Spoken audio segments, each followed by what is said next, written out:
পড়াশোনার জন্য সারা পৃথিবীতে যতগুলো সিস্টেম আসছে তার মধ্যে যদি আমি বলি নাম্বার 1 সিস্টেম, সেটা হচ্ছে হাফেজি পড়ার সিস্টেম। কিভাবে সেটা বলি, যে কোনো শিক্ষার্থী যে কোনো সময় সেরা স্টুডেন্ট হইতে পারে। জাস্ট একটা ফর্মুলা রাখবে, একটা ফর্মুলা। সেই ফর্মুলাটা কি? ধরা যাক সে আজকে থেকে পড়া শুরু করছে, আজকে থেকে সে পড়ছে। এখন যা পড়বে জাস্ট 1 ঘন্টা পরে কিন্তু 56% জিনিস সে ভুলে যাবে, একদিন পরে 70% ভুলে যাবে, এক সপ্তাহ পরে 80% ভুলে যাবে। তার মানে আমরা যা কিছু পড়ি, যা কিছু শুনি, 80% জিনিস 7 দিন পরে নাই। অথচ কোরআন শরীফ যারা পড়ে তারা দেখা যায় যে গোটাল কোরআনের 30টা পারা একদম A to Z মুখস্থ না। তারা কিভাবে খেয়াল রাখে? কেউ যদি হাফেজি পড়াটা দেখে, দেখবে যে হাফেজিতে যারা পড়ে ভোরের টাইমে তারা একটু পড়ে এবং সকালে আবার একটু পড়ে, পড়ার পরে দুপুরের পর থেকে তারা রিভিশন দেয়, মাগরিবের পরে তারা রিভিশন দেয়, এশার পরেও রিভিশন।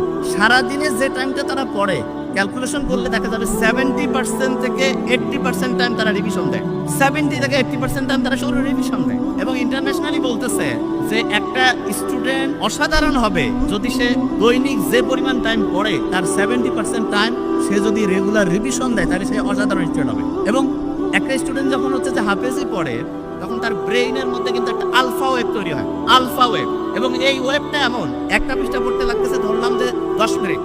আপনি যদি আলফা ওয়েভে পড়েন, আলফা ওয়েভ ব্রেইনের মধ্যে, তাহলে আল্লাহর রহমতে আপনার ওই পড়াটা 2 থেকে 3 মিনিটে হবে। তার মানে স্বাভাবিকভাবে একটা পড়া আপনি যেই স্পিডে পড়েন, আলফা ওয়েভ থাকলে তার থেকে 4 থেকে 5 গুণ বেশি স্পিডে আপনি আল্লাহর রহমতে পড়তে পারবেন। তাহলে যারা কোরআনের হাফেজিতে পড়ে তারা কিন্তু ব্রেইনে আলফা ওয়েভ তৈরিটা অটোমেটেড হয়। ওই যে আমি যখন কোরআন তেলাওয়াত আমরা শুনলাম তখন একটা ভালো লাগছে না সবার? কোরআন যখন শুনলাম কি কারণে ভালো লাগলো? কারণ কোরআনের আয়াতগুলো আল্লাহ এমন ভাবে অ্যাসেম্বল করছেন, যখনই আমরা শুনি তখন ব্রেইনটা কুল ডাউন হয়। এবং ব্রেইনটা কুল ডাউন হয়ে গেলে ব্রেইনের মধ্যে প্রতি মুহূর্তে যে হচ্ছে বিভিন্ন ঢেউ আছে, ঢেউটা এমন লেভেলে আসে যেটার নাম হচ্ছে আলফা ঢেউ। এবং এই ঢেউটা ব্রেইনের জন্য খুব উপকারী।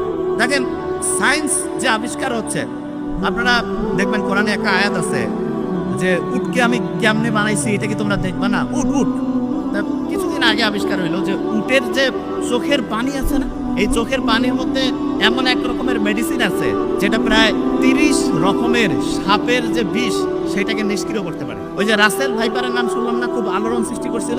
সেই রাসেল ভাইপারের যে বিষ ভয়ঙ্কর, মুহূর্তের মধ্যে মানুষকে ধ্বংস করে ফেলে, সেই বিষকেও নিষ্ক্রিয় করার ক্ষমতা বিজ্ঞানে দেখছে যে উটের যে চোখের পানি সেটার মধ্যে আছে। আল্লাহ যে বলছে যে উটকে আমি কিভাবে বানিয়েছি সেটা কি তোমরা দেখবা না? কি অসাধারণ! আল্লাহর কথাগুলো এখন বিজ্ঞানীরা দেখতেছে, যা কিছু বলে গেছে প্রত্যেকটাই সায়েন্সের সর্বোচ্চ লেভেলে।